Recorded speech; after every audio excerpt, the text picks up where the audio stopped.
Hi, today we'll be talking about inverses and the inverse of a function.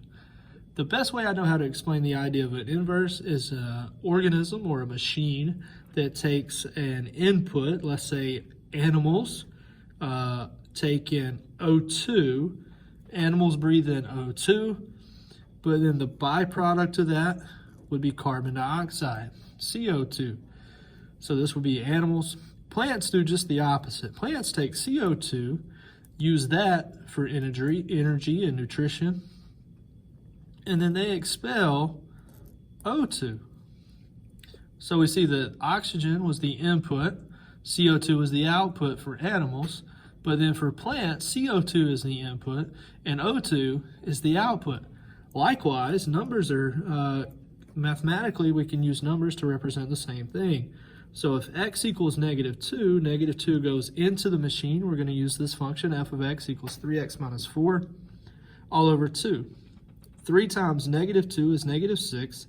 -6 minus 4 is -10, and -10 divided by 2 is -5. So the y value we get out is -5. We can try another x value, say +2 goes in, and the value that comes out, 3 times 2 is 6. 6 minus 4 is 2, and 2 divided by 2 is 1. The inverse function, represented with f, a -1 of x, takes the -5, inputs it, and outputs what we started with over here, the -2. Likewise, the 1 would go into the inverse function, and output would be the 2 that we started with over there, getting us back to our input values. We can look at this conceptually. If we have a function f of x equals 3x minus 4 over 2, we can find an equation for the inverse by looking at the operations. We're going to take an x value. The order of operations, say the first thing we need to do is multiply by 3. Once we multiply by 3, we would then subtract 4. After we subtract 4, we would divide by 2. The inverse is going to undo those operations in the reversed order. So instead of dividing by 2, the first thing that's going to happen is we're going to multiply by 2. And then instead of subtracting 4, we're going to add 4. And instead of multiplying by 3, we're going to divide by 3. So the inverse is going to take some x value, multiply that x value by 2, add 4 to that x value, and then divide by 3. So we have an equation to represent the inverse of our function that we started with. Let's look at a few more examples. F of x equals 5x plus 3. That takes the x value, multiplies it by 5, and then adds 3 to it. In order to undo that, we would have to take the input value, do it in the opposite order, in the reverse order. Instead of adding 3, we would subtract 3. Instead of multiplying by 5, we would divide by 5. So our inverse function, f inverse of x, would be an x value. We're going to subtract 3 from that value, and we're going to divide by 5. Let's look at part B. G of x equals 3x plus 1 divided by 5. The function g is going to take some x value and multiply that x value by 3, add 1 to that x value, and then divide that value by 5. The inverse is going to undo that. So instead of dividing by 5, we multiply by 5. Instead of adding 1, we subtract 1. And instead of multiplying by 3, we divide by 3. So the equation for the inverse would take an x value, multiply it by 5, subtract 1 from that value, and then after we do all that, we would divide that entire number by 3. Part C, h of x equals x over 2 minus 6. H is going to take an x value. The first thing it's going to do to that x value is divide by 2. Once it divides by 2, it's going to subtract 6. In order to undo those operations to get back to the original value that we would have started with, we got to go in the reverse order. So instead of subtracting 6, we're going to add 6. instead of dividing by 2, we're going to multiply by 2. So h inverse of x is going to take our input value, which was the output value for h, and it's going to add 6 to it. It's going to take that entire quantity and multiply it by 2, and that's why we must use parentheses here. Part D, g of x is going to take some input value, and it's going to cube that input value. After it cubes that value, it's going to multiply it by 2, and then it's going to take that value and it's going to add 6 to it. The inverse is going to start by doing the opposite operations in the reverse order. So we're going to subtract 6 first. We're then going to divide by 2. And then to undo the cube, we have to take the cube root. So g inverse of x is going to take some x value, subtract 6 from that, divide it by 2, and then take the cubed root of that value, resulting in our inverse function. We can also look at inverses using tables and graphs. If we look at the table, the x value is the input value, f of x would be the output value. Thinking back to our breathing cycle, oxygen would be the input value, and CO2, carbon dioxide, would be the output value for animals. The inverses we said earlier were plants. The input in this case for plants would be carbon dioxide, and the output for plants would be the oxygen.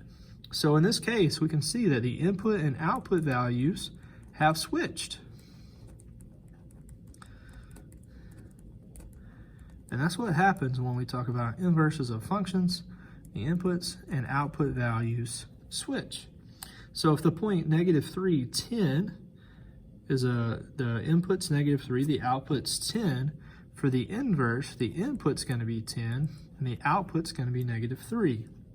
-2, 6 becomes 6, -2. -1, 4 becomes 4, -1. 0, 1 becomes 1, 0. And 2, -3 becomes -3, 2. Is the inverse also a function? If we look at this table, we see that for each input, there's exactly one output satisfying our definition for functions. None of the x values are repeated. So yes, the inverse here would also be a function. Let's look at the graph of a function and its inverse. On this graph, we have graphed the function f of x equals 2x minus 3. We want to graph its inverse. If there's a point, any point on the graph, let's say the point 0, -3, if that point is on the graph of f of x, then -3, 0 would be on the graph of the inverse function. So we're going to graph that. We're just going to pick a couple more points to help us graph this. We see the point here, 3, 3, is on the graph of f of x. So the point 3, 3 would also be on the graph of g of x. Let's pick a point down here. It looks like the point -2, -7. We switch that for the inverse. So -7, -2 is going to be a point on the graph of the inverse function. Let's pick another point. Let's pick a point, say like right here. This point looks like 1, -1. So the point -1, 1 is going to be on the graph of the inverse. And at that point, we should have enough points we could sketch a graph of the inverse function. Once we sketch that graph, we should be able to see some symmetry going on.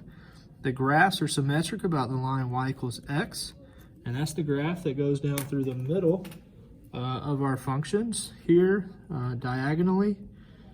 And we can see that if we were to fold our graph along this line, then the graphs would be symmetric. Is the inverse also a function? The answer here is yes, because the inverse passes the vertical line test. So the inverse would also be a function. Let's look at another example. We want to sketch the graph of the inverse. We see the point 2,8 is on the graph. If the point 2,8 is on the graph of the function, we know the point 8,2 has to be on the graph of the inverse. If the point 1, 1 is on the graph of the function, we know the point 1, 1 has to be on the graph of the inverse.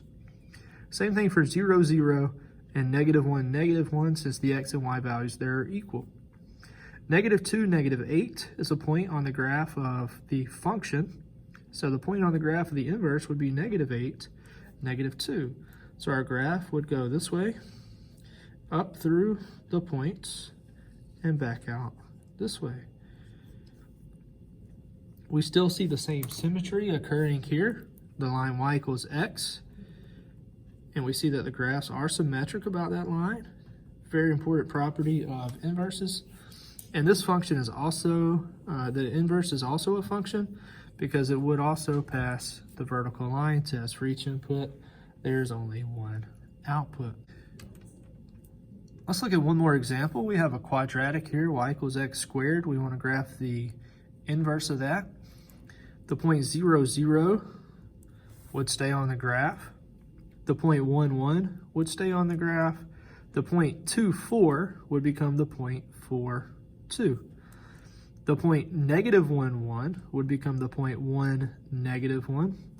And the point negative 2, 4 would become the point 4, negative 2 for the inverse. And we sketch the graph of the inverse here. It looks like a parabola or a quadratic function turned sideways. We still see that the symmetry holds true, that our graph is symmetric about the line y equals x. This function would not, the inverse would not be a function because it does not pass the vertical line test.